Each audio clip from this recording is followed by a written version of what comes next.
Today we're going to explore dito sa abandonadong medical clinic sa Negros Oriental.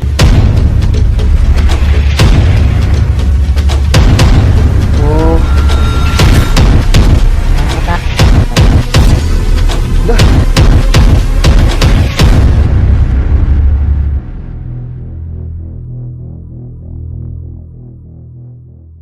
Ang clinic na ito ay nabandon na noong early 2000 pa lamang nang dahil sa kabadahilanan na kuweba ang ilalim ng medical na clinic na ito. At ngayon nilibutin natin ito kung ano nga ba katotoo ang mga haka-haka na may nagpaparamdam dito sa lugar. Pagkarating agad namin sa lugar, ito agad ang nakita namin. Isang nakakatakot at nakakakilabot na lugar. Dahil na nga malapit na itong mag-collapse. So ngayon guys, papasukin na natin yung loob ng andito na tayo sa guys, entrance ng medical clinic at sa makikita nyo, luma na talaga siya pero hindi tayo magpapadalos-dalos guys kasi nga baka kumulaps tong lugar. So papasukin natin guys. Nakakatakot talaga baka mag-collapse. Kasi sa makikita nyo guys, yung paligid is bitak-bitak na. Nabibitak na yung paligid guys. Tingnan nyo. Sobrang nakakatakot ang lugar kasi maling apa ko lang ay lulubog ito o mag-collapse. So ngayon, papasukin na natin yung loob nitong medical clinic. So, sa makikita nyo guys is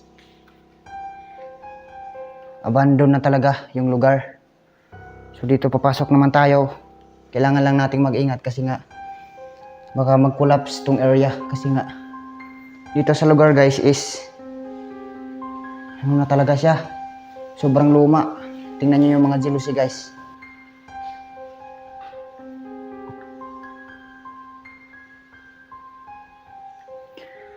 So sa ngayon nanginginig ako guys. So sa makikita, pasensya na po. Parang kasi nanginginig ako guys kasi natatakot ako baka mag-collapse tong area. So doon tayo, pupunta naman tayo sa kabilang room guys. Pupuntahan natin yung kabilang room. So ito, tingnan nyo yung bubong guys. Parang na talaga siya.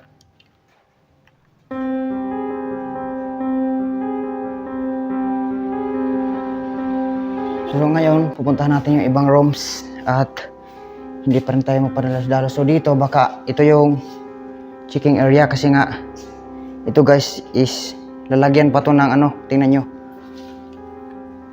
Yan, parang lalagyan pa talaga yan ng equipments. So pasensya na po talaga, parang po yung camera kasi nga natatakot ako sa lugar guys. Pasensya na po talaga. So dito may rooms naman dito guys. Kailangan natin itong i-explore tong rooms na to. Yan, buksan natin to guys.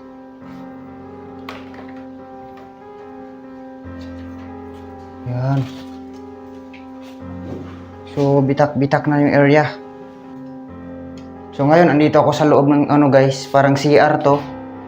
So sa makikita nyo, medical clinic talaga kasi yung toilet nila guys, tingnan nyo yung toilet.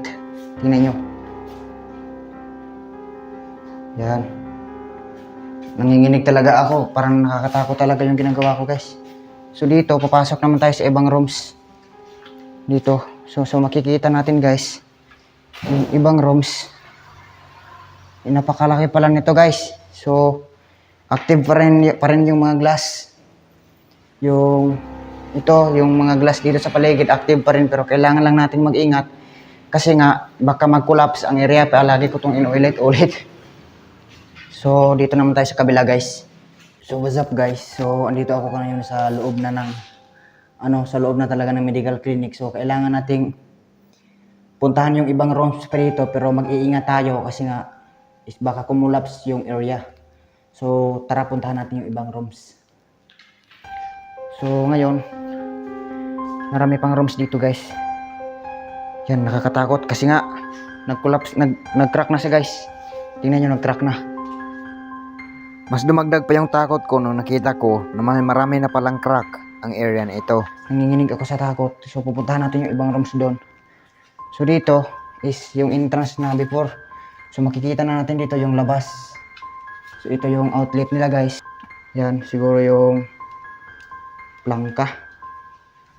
So dito is yung washing area. At dito pa yung mga guys, cabinet. Yan, may asin pang naiwan. Lord Jesus Christ. So, natatakot ako guys kasi parang magkukulaps na talaga siya. Tingnan nyo. Napakalambot na ng tiles. Yan. So, ito yung ano guys. Maghugas ng kamay. Mahugas ng kamay. So, nanginginig ako sa takot guys kasi baka magkulaps. So, ito yung cabinet. Yan. Ito yung cabinet guys. Tapos, ito naman yung kabila. Buksan natin. May mga cups pa. So, putahan naman natin yung ibang ano pa. Ibang area. So, dito guys, kompleto pa yung ano guys. Yung mga ilaw. Pero, ano lang. So, dito na tayo sa loob guys. At sa badang doon, sa badang dyan, is nandyan yung siguro si Aryan. At hindi nga natuloy yung pagre-refersanan nito, hindi natuloy kasi nga yung ilalim nito sa kuweba is malaki yung kuweba guys. Kapag umabotan ng 1,000 subscriber at mamonetize yung channel natin, papasukin natin tong ilalim ng kuweba. So dito may ano pa guys, cabinet.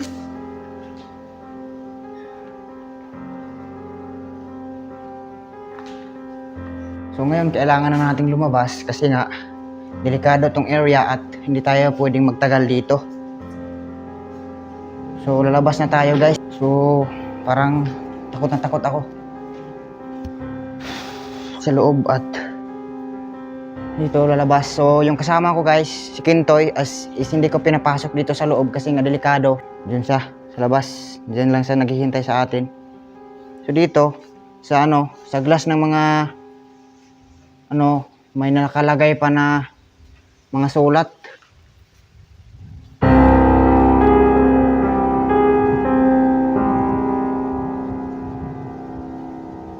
So ngayon, ang pupuntahan naman natin guys is yung luma. Kasi yung in-explore natin kanina is ang bago yun na medical clinic. So dito naman tayo sa puntahan naman natin yung yung luma. Jesus. Takot talaga dito guys. Nanginig ako sa takot.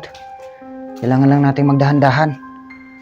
Kaya hindi biro magiging vlogger guys. Kaya mag-subscribe kayo sa channel na to. At habang pinagpatuloy ko ang pag-explore sa lugar ay may naririnig na akong mga hampas galing sa loob. So pupuntahan natin yung ibang rooms. Ngunit hindi ko napansin na hindi lang pala hampas ang nasa loob, kundi may nagsasalita rin pala sa loob. So parang may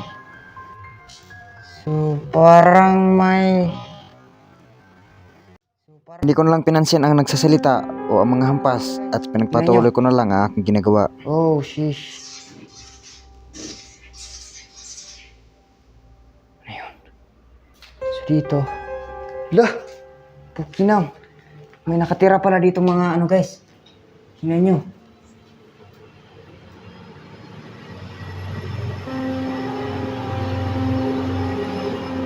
Sa CR pa talaga. Nakakatakot, parang yung expression ko parang natatakot talaga ako guys. So dito may mga na. Christ Jesus. Lalabas na tayo.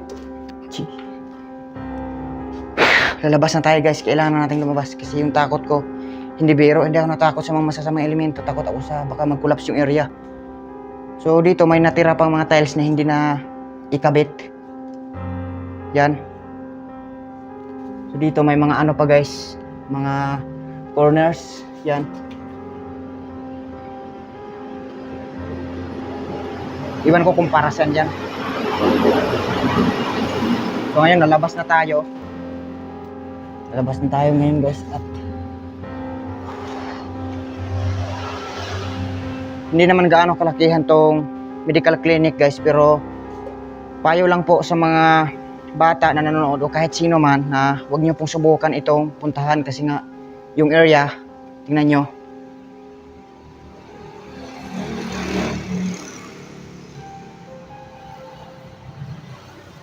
So ngayon guys, lalabas na tayo at uuwi na tayo kasi hindi pwedeng magtagal tayo dito. sa lugar. So, please subscribe this channel and always remember, be yourself. So, ngayon uwi na kami ng aking kasama. Hindi ako alam kung ano nga ba ang mga misteryo na nakalibot o nakapalibot dito sa lugar.